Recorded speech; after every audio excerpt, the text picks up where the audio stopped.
Menentukan target penjualan. Outline. Target penjualan tim dengan personil yang relevan diidentifikasi dari rencana penjualan. Target penjualan pribadi dalam penjualan dianalisis sesuai dengan strategi organisasi. Secara teratur, kemajuan menuju target penjualan dipantau secara berkala. Faktor umum yang mendukung atau menghalangi penjualan dianalisis oleh manajemen organisasi sales. Tujuan.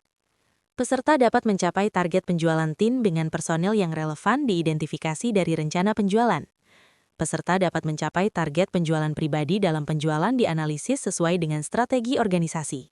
Peserta dapat mengetahui secara teratur kemajuan menuju target penjualan dipantau secara berkala. Peserta dapat mengetahui faktor umum yang mendukung atau menghalangi penjualan dianalisis oleh manajemen organisasi sales. Sales 1.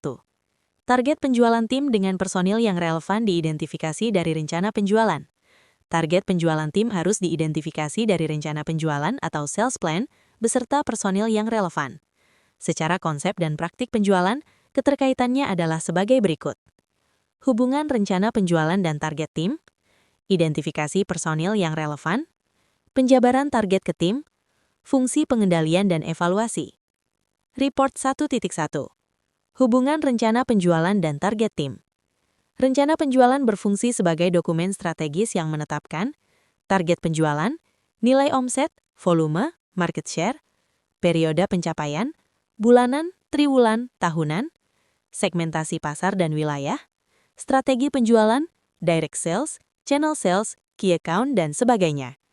Dari rencana inilah target tim diturunkan, bukan ditetapkan secara terpisah. 1.1.1. Target penjualan, nilai omset, volume, market share. Target penjualan umumnya ditetapkan dalam 3 indikator utama, yaitu target nilai omset atau sales revenue target, target volume penjualan atau sales volume target, target market share. Target nilai omset atau sales revenue target.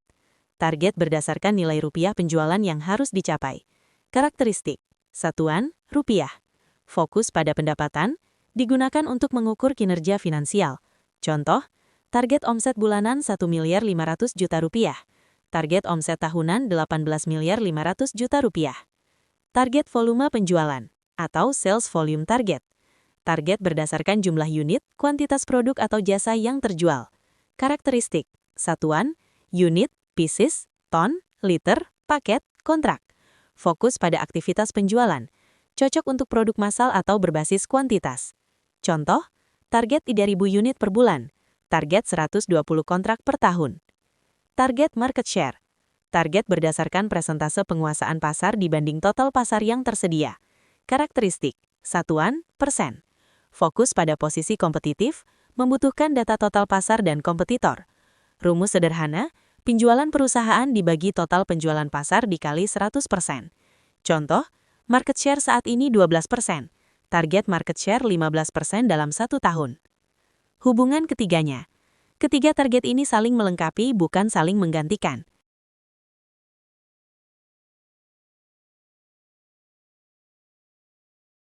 Periode pencapaian. Periode pencapaian adalah jangka waktu yang ditetapkan untuk mengukur dan mengevaluasi pencapaian target penjualan. Umumnya dibagi menjadi bulanan, triwulan, dan tahunan, dengan fungsi yang berbeda namun saling terkait. Periode bulanan, periode triwulan, periode tahunan. Hubungan antar periode. Periode bulanan. Digunakan untuk pengendalian operasional harian. Fungsi, monitoring pencapaian target, evaluasi kinerja individu atau tim, dasar pemberian insentif bulanan. Contoh, target omset bulanan 1 miliar rupiah. Periode triwulan. Digunakan untuk evaluasi kinerja menengah. Fungsi, menilai tren penjualan, evaluasi strategi wilayah atau akun, penyesuaian target dan rencana penjualan. Contoh, target omset triwulan 3 miliar rupiah. Periode tahunan. Digunakan untuk perencanaan strategis jangka panjang. Fungsi, menetapkan target perusahaan, evaluasi kinerja keseluruhan, dasar perencanaan tahun berikutnya. Contoh, target omset tahunan 12 miliar rupiah. Hubungan antar periode. Target tahunan dibagi menjadi target triwulan, diturunkan menjadi target bulanan.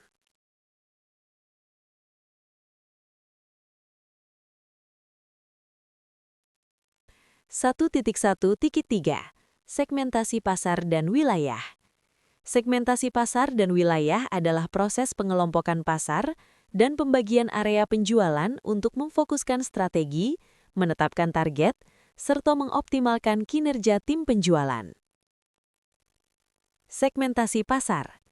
Pengelompokan pelanggan berdasarkan karakteristik tertentu. Jenis segmentasi pasar, demografis, usia, jenis usaha, skala perusahaan, geografis, kota, provinsi, regional, psikografis, perilaku, kebutuhan, loyalitas, firmografis atau B2B, industri, ukuran perusahaan, BUMN atau swasta, perilaku pembelian, retail, proyek, tender, repeat order. Contoh, segmen pasar, corporate, retail, dan project. Segmentasi wilayah. Pembagian tanggung jawab penjualan berdasarkan area geografis. Bentuk segmentasi wilayah, nasional, regional, Jabodetabek atau Jawa Barat, Sumatera. Area atau kota, Jakarta Timur, Bekasi. Tujuan, pemerataan target, efisiensi distribusi dan kunjungan, penguasaan pasar wilayah. Kaitan segmentasi pasar dan wilayah. Segmentasi pasar dan wilayah digunakan untuk menentukan strategi penjualan, menetapkan target omset dan volume, menentukan personil yang relevan, menghindari overlap antar sales. Contoh kombinasi, wilayah Jabodetabek, segmen corporate dan project. 1.1.4 Strategi penjualan. Direct sales, channel sales, key account management, inside sales atau digital sales opsional. Kombinasi strategi. Direct sales. Penjualan langsung oleh tim sales ke pelanggan. Ciri, tatap muka atau kunjungan langsung. Hubungan personal kuat.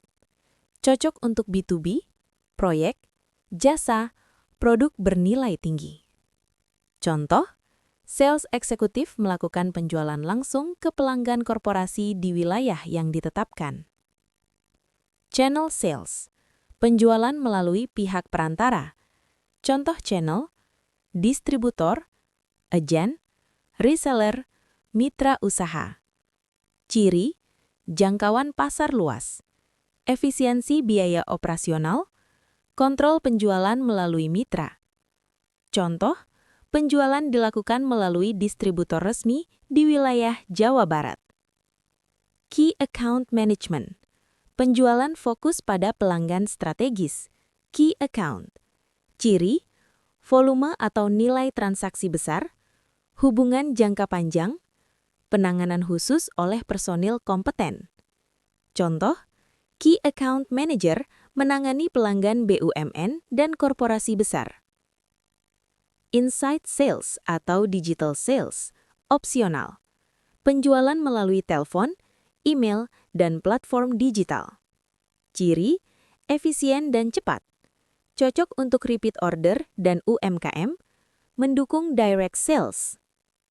Kombinasi strategi. Strategi sering dikombinasikan sesuai kebutuhan. Contoh, strategi penjualan menggunakan direct sales untuk key account dan channel sales untuk memperluas jangkauan pasar. 1.2. Identifikasi personel yang relevan. Dalam rencana penjualan, personel yang relevan diidentifikasi berdasarkan struktur organisasi penjualan, sales manager, supervisor, sales eksekutif atau sales representative, wilayah atau akun yang ditangani, kapasitas dan kompetensi personel, beban kerja dan histori performa. 1.2.1 Struktur organisasi penjualan. Struktur organisasi penjualan adalah susunan peran, tanggung jawab, dan jalur koordinasi dalam fungsi penjualan agar target omset, volume, dan market share dapat tercapai secara efektif. 1. Head of Sales atau Sales Director. Tanggung jawab utama, 1. Menetapkan strategi dan kebijakan penjualan, 2. Menentukan target nasional atau perusahaan, 3. Mengendalikan kinerja seluruh organisasi penjualan. Sales Manager. Tanggung jawab utama: 1. Menurunkan target ke wilayah atau tim. 2. Menyusun rencana penjualan wilayah. 3. Mengelola dan membina tim penjualan. 4. Monitoring pencapaian target. Sales Supervisor atau Sales Coordinator. Tanggung jawab utama: 1. Mengawasi operasional harian tim sales. 2. Membantu pencapaian target tim. 3. Melakukan coaching dan evaluasi sales. Posisi ini opsional, tergantung skala organisasi. Sales Eksekutif atau Sales Representative. Tanggung jawab utama: 1. Melaksanakan aktivitas penjualan langsung. 2. Mencari dan mengelola pelanggan. 3. Mencapai target individu atau omset atau volume. 4. Melaporkan aktivitas dan hasil penjualan. Key Account Manager jika ada. Tanggung jawab utama: 1. Mengelola pelanggan strategis atau key account. 2. Menjaga hubungan jangka panjang. 3. Mengoptimalkan nilai kontrak dan loyalitas pelanggan. Sales Support atau admin penjualan. Tanggung jawab utama: 1. Administrasi penjualan, quotation, PO, invoice. 2. Data penjualan dan laporan. 3. Koordinasi dengan gudang, finance, dan logistik. 1.2.2 Wilayah atau akun yang ditangani. Wilayah atau akun yang ditangani adalah pembagian tanggung jawab penjualan kepada personel atau tim berdasarkan area geografis atau jenis pelanggan atau akun agar pengelolaan penjualan lebih fokus dan terukur. Berdasarkan wilayah, territory based.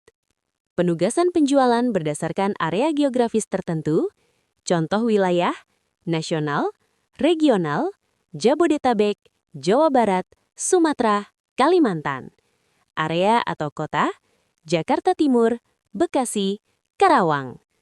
Tujuan, pemerataan target, efisiensi kunjungan, penguasaan pasar wilayah. Berdasarkan akun, account-based. Penugasan berdasarkan jenis atau kategori pelanggan. Contoh akun, key account atau korporasi besar atau BUMN, corporate account, retail atau UMKM, proyek atau tender, existing customer atau new customer. Tujuan, pengelolaan pelanggan strategis, peningkatan loyalitas, optimalisasi nilai kontrak. Kombinasi wilayah dan akun. Pola yang paling sering digunakan di praktek lapangan. Contoh, wilayah Jawa Barat, akun, corporate, dan project. Kaitannya dengan target penjualan. Pembagian wilayah atau akun digunakan untuk menentukan target omset dan volume, mengukur kinerja individu, menghindari overlap antar sales, meningkatkan efektivitas penjualan. 1.2.3 Kapasitas dan kompetensi personel. Kapasitas dan kompetensi personel adalah faktor kunci dalam penetapan target penjualan dan pembagian wilayah atau akun agar target realistis, terukur, dan dapat dicapai. Kapasitas personel. Kapasitas menggambarkan kemampuan kerja secara kuantitatif. Indikator kapasitas, jumlah personel penjualan, beban wilayah atau akun yang ditangani, waktu kerja efektif, target historis yang pernah dicapai, rasio konversi. Kompetensi personel. Kompetensi menggambarkan kemampuan kerja secara kualitatif, pengetahuan, keterampilan, sikap. Kompetensi utama penjualan: 1. Pengetahuan produk jasa. 2. Keterampilan komunikasi dan negosiasi. 3. Kemampuan analisis kebutuhan pelanggan. 4. Kemampuan closing dan follow-up. 5. Penguasaan sistem, CRM, laporan penjualan. Contoh, sales eksekutif memiliki kompetensi komunikasi, negosiasi, dan pemahaman produk sesuai standar perusahaan. Hubungan kapasitas dan kompetensi dengan target.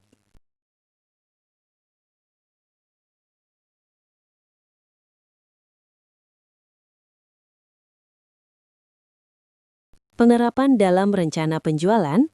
Kapasitas dan kompetensi digunakan untuk menentukan pembagian target individu, menetapkan wilayah atau akun, menentukan kebutuhan pelatihan, menilai kebutuhan penambahan personel. 1.2.4 Beban kerja dan histori performa.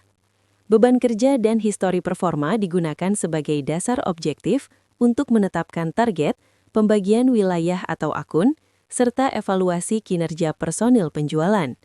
1. Beban kerja atau workload. 2. Histori performa.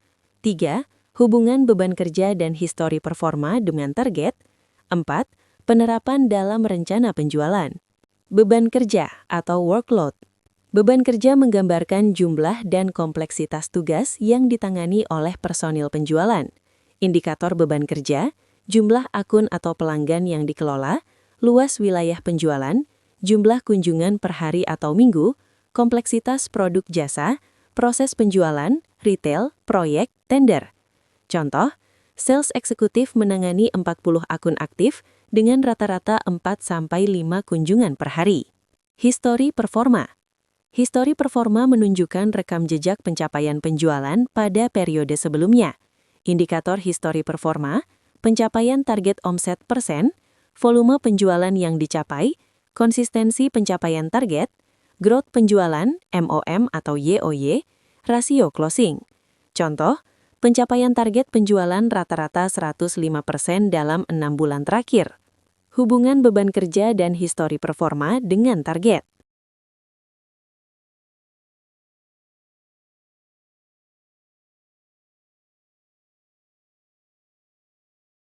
Penerapan dalam rencana penjualan, beban kerja dan histori performa digunakan untuk menentukan target individu dan tim, redistribusi wilayah atau akun, menetapkan prioritas pelanggan, dasar evaluasi dan pengembangan SDM. 1.3 Penjabaran target ke tim. Target penjualan tim biasanya diturunkan dengan mempertimbangkan 1.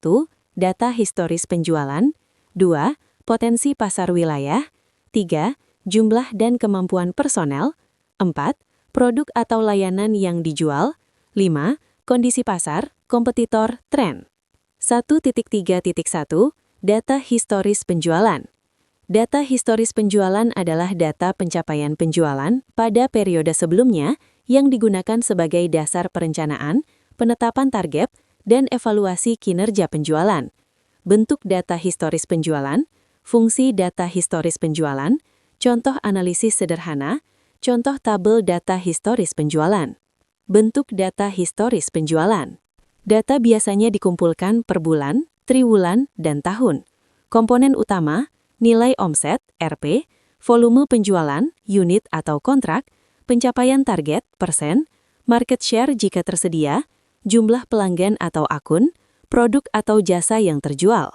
Fungsi data historis penjualan. Digunakan untuk menentukan target penjualan yang realistis, menganalisis tren penjualan, naik atau turun, menilai kinerja individu dan tim, menentukan strategi dan prioritas pasar, dasar pemberian insentif. Contoh analisis sederhana. Omset rata-rata 6 bulan terakhir Rp 900 juta per bulan. Pencapaian target 95-105%. Tren penjualan meningkat. A. Target periode berikutnya dapat ditetapkan plus minus 10-15% lebih tinggi. Contoh tabel data historis penjualan.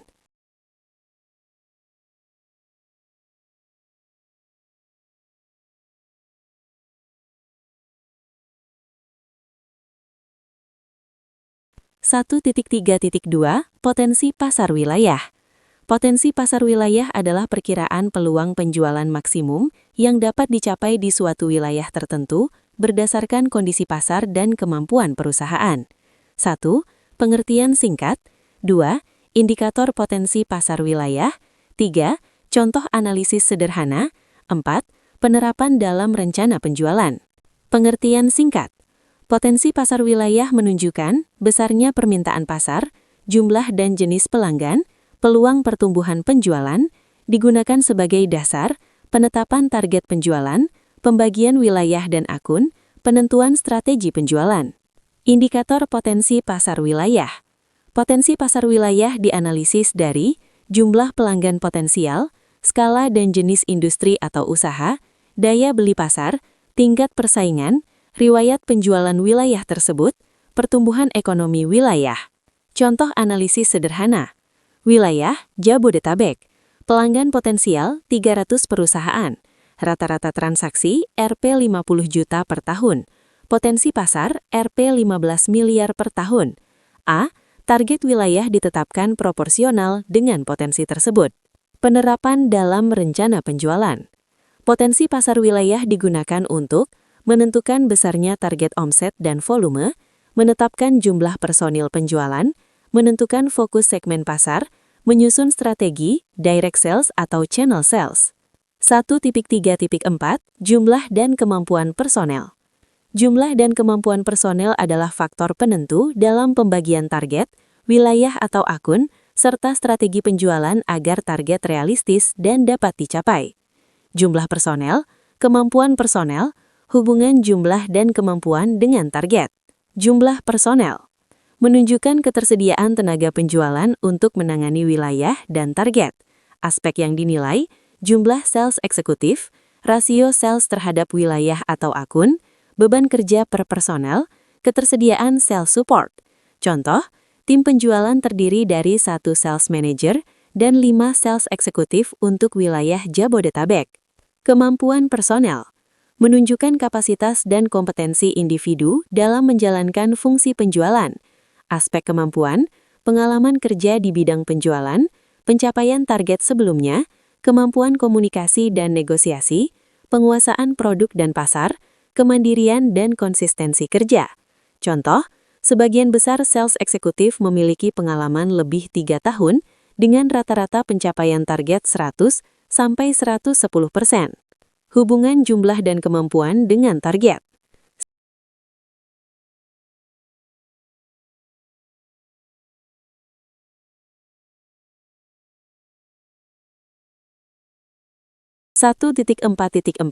Produk atau layanan yang dijual. Produk atau layanan diidentifikasi berdasarkan jenis produk atau layanan, spesifikasi dan manfaat utama, nilai jual, harga atau margin, siklus penjualan, tingkat kompleksitas, contoh, produk, alat keselamatan kerja atau APD, layanan, pelatihan dan sertifikasi kompetensi. Kategori produk atau layanan. A. Berdasarkan nilai dan kompleksitas, produk standar, volume tinggi, siklus cepat, produk bernilai tinggi, penanganan khusus direct sales, layanan atau jasa berbasis kepercayaan dan kompetensi. B. Berdasarkan pasar, B2B, korporasi, proyek, tender, B2C, retail, kaitan dengan target dan strategi, produk atau layanan mempengaruhi target omset dan volume, strategi penjualan, direct sales, channel, key account, kompetensi personel yang dibutuhkan, wilayah dan segmen pasar. Contoh, produk bernilai tinggi ditangani melalui direct sales dan key account, sedangkan produk standar melalui channel sales. 1.4.5 Kondisi pasar, kompetitor, tren. Kondisi pasar, kompetitor, dan tren adalah faktor eksternal yang dianalisis untuk memastikan strategi dan target penjualan relevan dengan situasi pasar aktual. A. Analisis kompetitor. B. Analisis tren pasar. C. Dampak kondisi pasar terhadap penjualan. Analisis kompetitor menilai posisi perusahaan dibanding pesaing di pasar. Aspek yang dianalisis, jumlah dan kekuatan kompetitor, harga dan penawaran produk, keunggulan dan kelemahan kompetitor, pangsa pasar, market share, strategi pemasaran dan distribusi. Contoh, di wilayah Jabodetabek terdapat 3 kompetitor utama dengan strategi harga kompetitif. Analisis tren pasar mengidentifikasi perubahan dan arah perkembangan pasar. Aspek tren, perubahan kebutuhan pelanggan, tren teknologi atau digitalisasi, regulasi pemerintah, pola pembelian pelanggan, pertumbuhan atau penurunan permintaan. Contoh, permintaan layanan pelatihan keselamatan kerja meningkat seiring regulasi K3. Dampak kondisi pasar terhadap penjualan. Kondisi pasar digunakan untuk menyesuaikan target omset dan volume, menentukan strategi penjualan, menentukan segmentasi pasar, mengantisipasi risiko dan peluang. 1.4 Fungsi pengendalian dan evaluasi. Dengan target tim yang diidentifikasi dari rencana penjualan, pengukuran kinerja menjadi objektif, Evaluasi individu dan tim menjadi terukur. Tindakan korektif dapat dilakukan. Coaching, redistribusi target. 1.4.1. Pengukuran kinerja menjadi objektif. Pengukuran kinerja menjadi objektif apabila penilaian dilakukan berdasarkan indikator yang terukur, data yang valid, dan kriteria yang jelas, bukan persepsi pribadi. Prinsip pengukuran kinerja yang objektif, indikator pengukuran kinerja penjualan, hubungan dengan rencana penjualan. Prinsip pengukuran kinerja yang objektif. Pengukuran kinerja dianggap objektif jika menggunakan KPI yang terukur, berdasarkan data aktual, laporan penjualan, memiliki periode penilaian jelas, berlaku konsisten untuk semua personel. Indikator pengukuran kinerja penjualan. Indikator yang umum digunakan, pencapaian target omzet %, volume penjualan, market share, jumlah pelanggan atau akun aktif, rasio closing, kepatuhan terhadap rencana penjualan. Contoh, kinerja dinilai berdasarkan pencapaian omzet 100% dari target bulanan. Hubungan dengan rencana penjualan. Karena target, wilayah dan strategi ditetapkan dalam rencana penjualan, penilaian kinerja menjadi adil, evaluasi dapat dibandingkan antar periode, dasar pemberian insentif dan sanksi jelas. 1.4.2. Evaluasi individu dan tim menjadi terukur. Evaluasi individu dan tim menjadi terukur apabila kinerja dinilai menggunakan indikator kuantitatif dan kualitatif yang jelas, berbasis data, dan sesuai rencana penjualan. Dasar evaluasi yang terukur. Evaluasi dilakukan berdasarkan target yang telah ditetapkan, omzet, volume, market share, wilayah dan akun yang ditangani, periode pencapaian, bulanan, triwulan, tahunan, data historis penjualan, KPI individu dan tim. Evaluasi individu. Menilai kontribusi setiap personel. Indikator.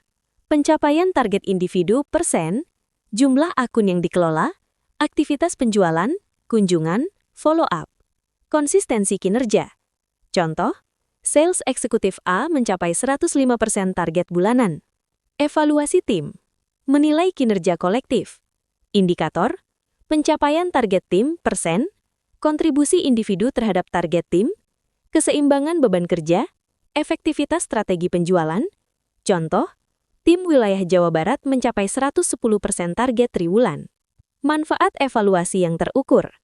Penilaian kinerja lebih adil dan transparan, dasar pemberian insentif dan reward, identifikasi kebutuhan pelatihan, pengambilan keputusan berbasis data. 1.4.3. Tindakan korektif dapat dilakukan. Coaching, redistribusi target. Tindakan korektif dapat dilakukan apabila hasil evaluasi kinerja menunjukkan adanya kesenjangan antara target dan realisasi. Dasar dilakukannya tindakan korektif. Bentuk tindakan korektif. A. Coaching. B. Redistribusi target. Tujuan tindakan korektif. Dasar dilakukannya tindakan korektif. Tindakan korektif dilakukan berdasarkan hasil evaluasi kinerja individu dan tim, data pencapaian target, analisis beban kerja dan kapasitas personel, kondisi pasar dan wilayah. Bentuk tindakan korektif. A. Coaching. Dilakukan untuk meningkatkan kompetensi personel. Bentuk coaching, pembinaan penjualan, teknik komunikasi, negosiasi, pendampingan lapangan, review rencana kunjungan dan pipeline. Contoh, sales eksekutif dengan pencapaian kurang dari 80% diberikan coaching intensif. B. Redistribusi target. Dilakukan untuk menyesuaikan target dengan kondisi real.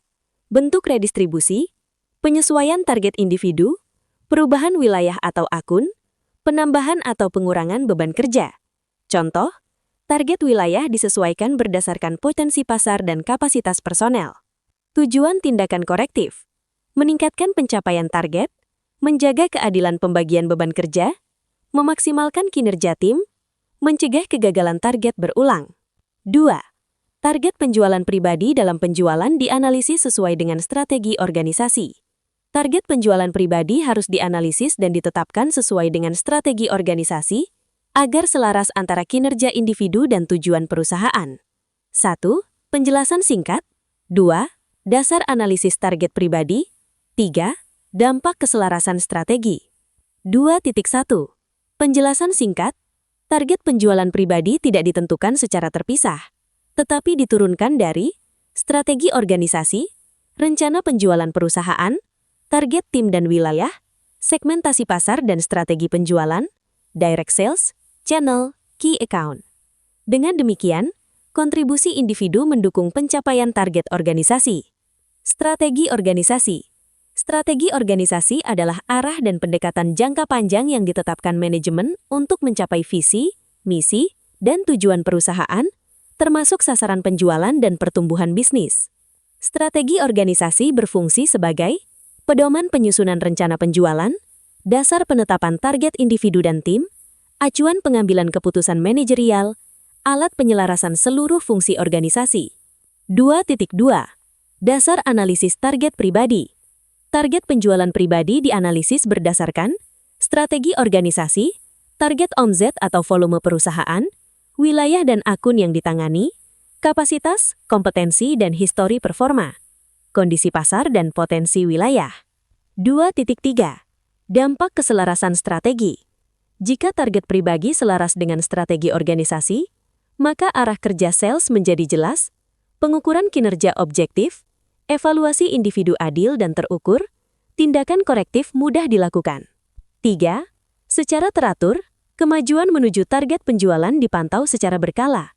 Kemajuan menuju target penjualan harus dipantau secara teratur dan berkala, agar pencapaian target tetap sesuai rencana, dan penyimpangan dapat segera dikoreksi. 1. Penjelasan singkat. 2. Bentuk pemantauan berkala. 3. Manfaat pemantauan berkala. 3.1. Penjelasan singkat. Pemantauan berkala dilakukan untuk mengetahui progres pencapaian target, membandingkan realisasi dengan rencana, mengidentifikasi hambatan sejak dini, menentukan tindakan korektif tepat waktu. 3.2. Bentuk pemantauan berkala. Pemantauan kemajuan dilakukan melalui laporan penjualan bulanan, review mingguan atau triwulan, monitoring KPI individu dan tim, evaluasi pipeline dan aktivitas penjualan. Contoh, pencapaian target dimonitor setiap bulan melalui laporan omzet dan volume penjualan. 3.3. Manfaat pemantauan berkala. Pengendalian kinerja lebih efektif, evaluasi individu dan tim lebih objektif, strategi penjualan dapat disesuaikan, risiko tidak tercapainya target dapat diminimalkan. 4. Faktor umum yang mendukung atau menghambat penjualan dianalisis oleh manajemen organisasi. Faktor umum yang mendukung atau menghambat penjualan dianalisis oleh manajemen organisasi sebagai bagian dari pengendalian dan perbaikan kinerja penjualan. 1. Penjelasan singkat. 2. Faktor yang dianalisis manajemen. Faktor pendukung. Faktor penghambat. Dampak analisis bagi organisasi. 4.1.1. Mengidentifikasi peluang penjualan dan hambatan penjualan. Mengidentifikasi peluang penjualan dan hambatan penjualan adalah proses analisis yang dilakukan untuk memaksimalkan potensi penjualan dan meminimalkan risiko kegagalan pencapaian target. Identifikasi peluang penjualan, identifikasi hambatan penjualan, tujuan identifikasi. Identifikasi peluang penjualan. Peluang penjualan berasal dari faktor internal dan eksternal yang mendukung pertumbuhan. Contoh peluang, permintaan pasar meningkat, segmen pasar baru, produk atau layanan unggul, tren positif atau regulasi pendukung, loyalitas pelanggan existing. Contoh kalimat, peluang penjualan diidentifikasi dari meningkatnya kebutuhan pelanggan dan potensi pasar wilayah. Identifikasi hambatan penjualan. Hambatan adalah faktor yang mengurangi atau menghambat pencapaian target. Contoh hambatan, persaingan harga yang ketat, keterbatasan personel, daya beli menurun, distribusi dan logistik, kurangnya kompetensi sales. Contoh kalimat, hambatan penjualan diidentifikasi dari tingginya persaingan dan keterbatasan sumber daya.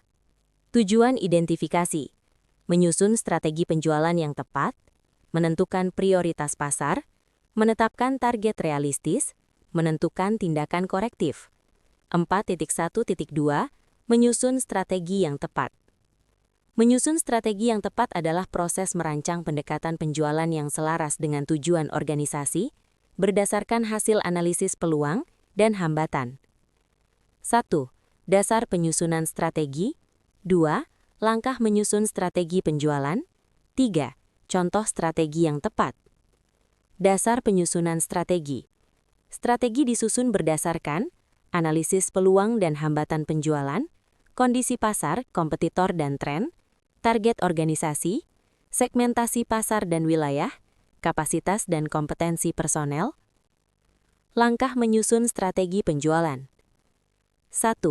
Menentukan fokus pasar dan wilayah prioritas. 2. Menetapkan pendekatan penjualan, direct sales, channel, key account. 3. Menyesuaikan target dengan potensi pasar. 4. Menentukan alokasi personel dan sumber daya. 5. Menetapkan indikator kinerja dan periode evaluasi. Contoh strategi yang tepat. Fokus direct sales untuk pelanggan korporasi bernilai tinggi, channel sales untuk memperluas jangkauan pasar, program retensi untuk pelanggan existing, penyesuaian harga atau promosi menghadapi kompetitor. 4.1.3. Menetapkan target yang realistis. Menetapkan target yang realistis berarti menentukan target penjualan yang dapat dicapai, terukur, dan selaras dengan kondisi internal serta eksternal perusahaan. 1. Dasar penetapan target realistis. 2. Ciri target yang realistis. 3. Contoh penerapan. 1. Dasar penetapan target realistis. Target ditetapkan dengan mempertimbangkan data historis penjualan, potensi pasar wilayah, kondisi pasar, kompetitor dan tren, strategi organisasi, jumlah, kapasitas dan kompetensi personel, beban kerja dan wilayah atau account. 2. Ciri target yang realistis. Target dikatakan realistis jika sesuai kemampuan tim dan individu, berdasarkan data bukan asumsi, memiliki periode pencapaian jelas, dapat dipantau dan dievaluasi, memotivasi bukan membebani. 3. Contoh penerapan. Rata-rata omset historis 900 juta rupiah per bulan. Tren pasar meningkat plus minus 10%. Target ditetapkan 1 miliar rupiah per bulan. 4.1.4. Menentukan tindakan korektif. Menentukan tindakan korektif adalah proses menetapkan langkah perbaikan untuk mengatasi penyimpangan antara target dan realisasi penjualan agar kinerja kembali sesuai rencana. 1. Dasar penentuan tindakan korektif. 2. Bentuk tindakan korektif. 3. Tujuan tindakan korektif. Dasar penentuan tindakan korektif. Tindakan korektif ditentukan berdasarkan hasil evaluasi kinerja individu dan tim, data pencapaian target penjualan, analisis penyebab ketidaktercapaian target, kondisi pasar dan internal organisasi. Bentuk tindakan korektif. Beberapa tindakan korektif yang umum dilakukan: coaching dan pembinaan, peningkatan kompetensi dan pendampingan sales, penyesuaian target, revisi target agar lebih realistis, redistribusi wilayah atau account, pemerataan beban kerja, perubahan strategi penjualan, penyesuaian metode penjualan, direct, channel, dan sebagainya. Penambahan sumber daya, dukungan personel, promosi atau sistem. Tujuan tindakan korektif: mengembalikan kinerja sesuai target, meningkatkan efektivitas tim, mencegah kegagalan berulang, mendukung pencapaian target organisasi. 4.2. Faktor yang dianalisis manajemen. 1. Faktor pendukung, kualitas dan daya saing produk atau layanan, kompetensi dan jumlah personel penjualan, reputasi perusahaan dan loyalitas pelanggan, potensi pasar dan tren positif, dukungan sistem dan proses internal. 2. Faktor penghambat, persaingan harga dan produk kompetitor, perubahan tren atau regulasi, keterbatasan personel atau kapasitas, distribusi dan layanan purna jual, kondisi ekonomi dan daya beli pasar. 4.3. Dampak analisis bagi organisasi. Strategi penjualan dapat disesuaikan. Target penjualan lebih terukur, risiko kegagalan target dapat diminimalkan, keputusan manajemen berbasis data.